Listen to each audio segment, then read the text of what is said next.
It's a cold, chilly day in OndsGarden. We're at the tail end of October. The leaves are drifting down from the branches. Quiet reminder that winter is on its way. So we're not going to let that stop us. We've got work to do. We've got some digging to do, some chopping, some wrapping. In fact, this time of the year is probably one of the best times of the year to get on and get stuff done, just before the frost sets in. So we're going to be having a wander around the garden today and just having a look at what sort of a state it's in. So before we go too far into the video, it's probably a good idea just to point out On's fashionable clothing that he's wearing today. On top of On's head sits a snug-fitting undersized beanie. This is paired with a light nylon and polyester jacket with duct tape highlights and a stylishly ripped sleeve. We also have turned-up camouflage trousers that reveal shiny half-wellies and an oversized jumper just to finish the ensemble. And so that concludes today's fashion show. Well, let's get back to the gardening. So roughly about 2 years ago, I put a bamboo in the ground right here next to the outhouse. And this bamboo was one that I put in the ground because basically I had nowhere else to put it at the time. I was trying to get a pot, but didn't have a pot at the time. So I thought, right, just to keep it alive, what I'll do is I'll drop it into the garden. So I've got many bamboos in my garden. I do love bamboos because they're awesome plants. But I need to dig it up and put it somewhere else really because it's starting to grow through the grass. And if it's in a pot, I can just move it to where I want, when I want. So for this one, I think that's ideal. Now this is a beautiful bamboo, but I can't quite remember what it is or where it came from. I'll probably do a video in the future on bamboo because, like I say, I've got a lot of them. But one way you can tell what type of bamboo it is the clump forming habit or the spreading habit. And you see how these culms here are pointing upwards? That means it's going to form a clump. So straight away we know it's going to be probably a Fargesia rather than a Philostachys. Philostachys tend to spread around the third year of you having them in the ground. And also looking at the stems of the actual bamboo itself, we can see that there's no flats on the actual stems. So this probably means that it's likely to be a Fargesia rather than a Philostachys. Now if you do watch the video all the way through, you will notice a subtle change to the outfit. But I'm not going to tell you what, you'll have to find that out for yourself. So sit back and enjoy, and let's crack on, because we've got lots of jobs to do today, so we need to get going.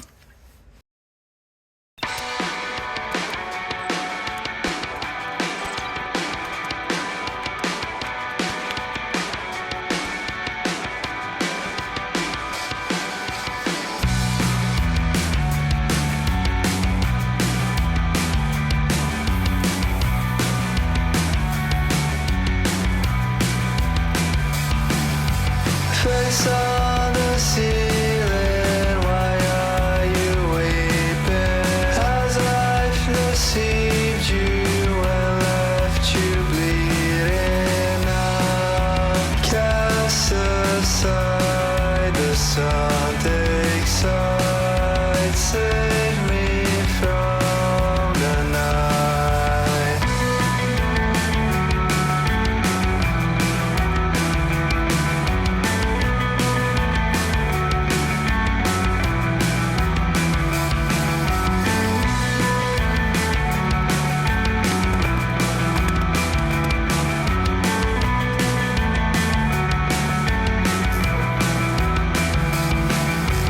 Face on the mirror, why are you bleeding? Load up on reasons to see them hit the ground. Face that's how the sun goes down. Save me from the light.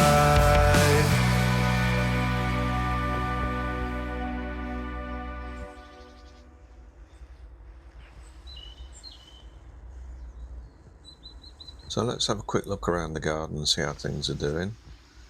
Paulownia's dropping the leaves off, and we all know when the leaves drop, it's time to chop. So we're going to get on that in a minute, but let's just have a quick browse, a little peruse, if you like, of the garden. Leaves are falling down everywhere in the garden. The Catalpa is actually dropping all its leaves. So this does look rough in the winter, but We're going to wrap it up, keep it warm. And the leaves of the Catalpa, or Indian bean tree, they're starting to shrivel up, ready to drop to the ground. So pretty soon the whole of this garden is going to be covered in leaves everywhere, and I'm probably just going to sweep them up into the borders just to keep the nutrients in the soil ready for next year. The ginkgo biloba, which is actually a living fossil, its leaves have turned a bright yellow, ready to drop. Cannas are doing fine, they're still okay, but they're going to fall over at some point and die back. Got another Paulownia here, and an Acer. Acer's shrivelling up a bit. If you want your Paulownia to grow small and bushy, then don't chop it back to one stem. Just let it grow, and it'll turn out like this, but you won't get the big leaves. So you need to chop it all the way back to the base in the wintertime, which we're going to do in a second. And then you'll get one single shoot. You want to take off any offshoots, and then that'll grow really big and really tall. And we're about to find out how big my Paulownia grew this year. So exciting times. I shall get the tape measure out, and we should have an investigation. The banana, I usually wrap the stems up, or the leaves, because they're leaves, not stems. Usually wrap them up over the winter just to keep it okay and growing big and strong. Not sure I'm going to do that this year. I think I'll probably leave it actually and see how it gets on. It'll be the first year I'm doing that, so we'll see what turns out, whether it all dies back, but it should grow back again, hopefully. So we'll try that and see how that goes. The rest of the garden's looking pretty alright, apart from a bit untidy, needs the grass cut, and of course there's lots of things that need tidying up, but we can get to that in a bit. In the meantime, let's get wrapping up these plants ready for winter.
Right, so now I'm in the zone.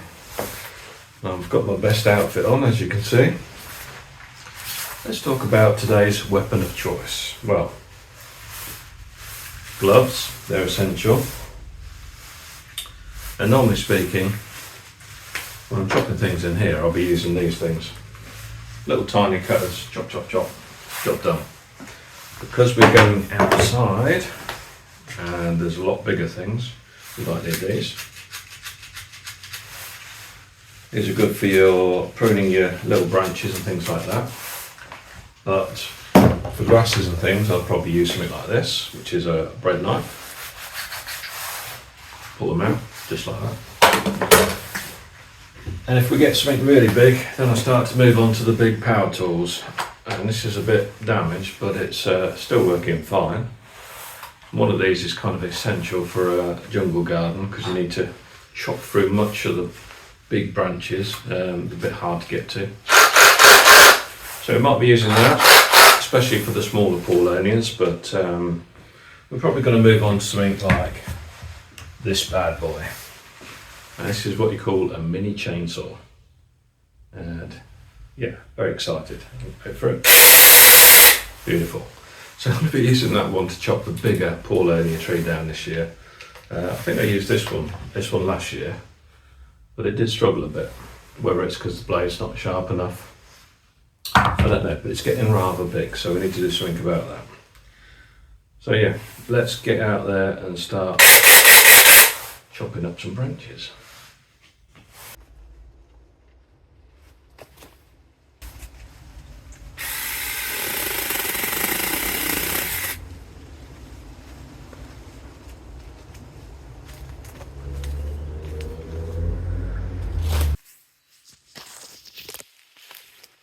This one's the baby one, so we've had no trouble at all cutting through this one. You can see we've chopped it all the way back to the bottom. Paulownia number 2, however, is a lot bigger, and it takes a lot more to chop through this trunk, as you can see.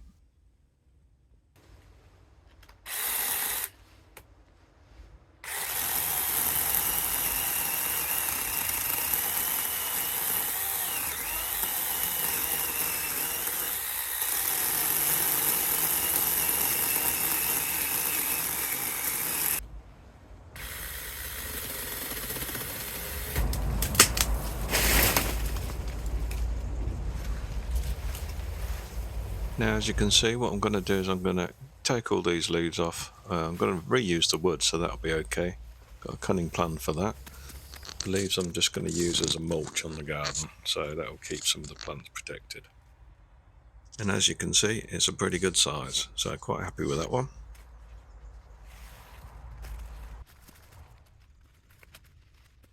Well, this looks a bit daunting, doesn't it?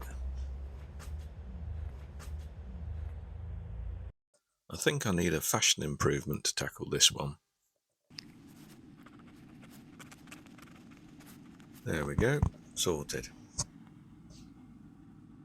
Now I have shortened down this sequence just a little bit because it did take me a little while to chop through this one. But while we're looking at this, just bear in mind this is 1 year's growth. And the leaves at the bottom, if you remember from a previous video, were absolutely huge.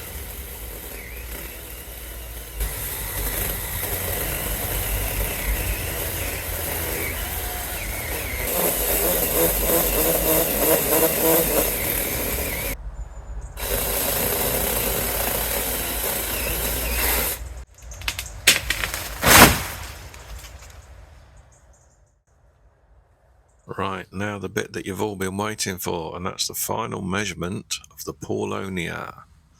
And it's going to be the big paulownia. I did the little one, but I didn't think I'd show that because I don't want to show you everything. Basically, it takes too long. So this is the main big paulownia, and we've taped the measure to the end.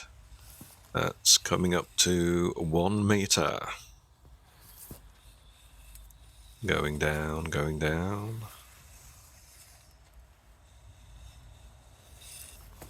Still going. 2 meters.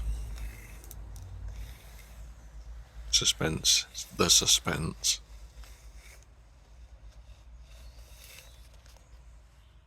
3 meters. Look at that.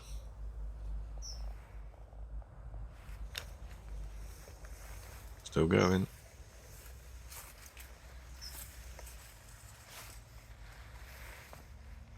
Oh, was that a 4? I think that was a 4. Yep, we've got 4 meters and 12 centimeters. That is absolutely massive. It's bigger than my bamboo. It's also bigger than my outhouse, and it's possibly bigger than my house extension. The biggest yet, and next year it might even be bigger. So I thought while I've got the power tools, I might as well just chop out this willow.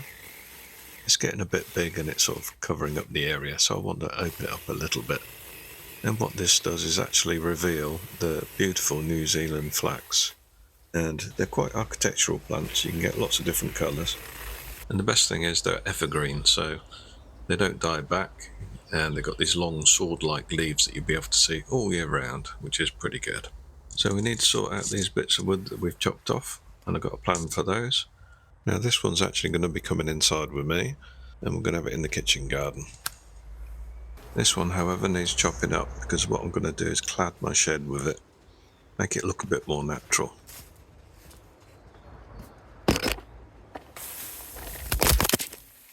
At 4 meters 12, it's obviously very difficult to move this around. So we'll have a second go.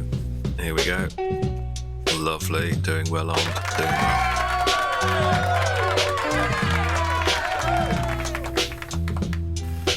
So after a quick chop, all that's left to do is to start cladding the shed.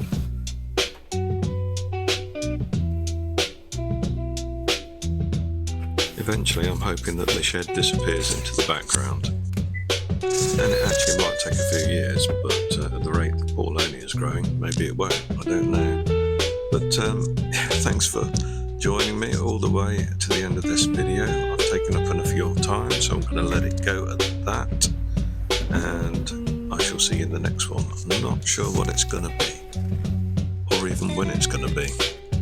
But if you do want to see it, make sure you click that button and subscribe, and then you'll get notified when the next one comes along. And hopefully I'll see you all there. Catch you later.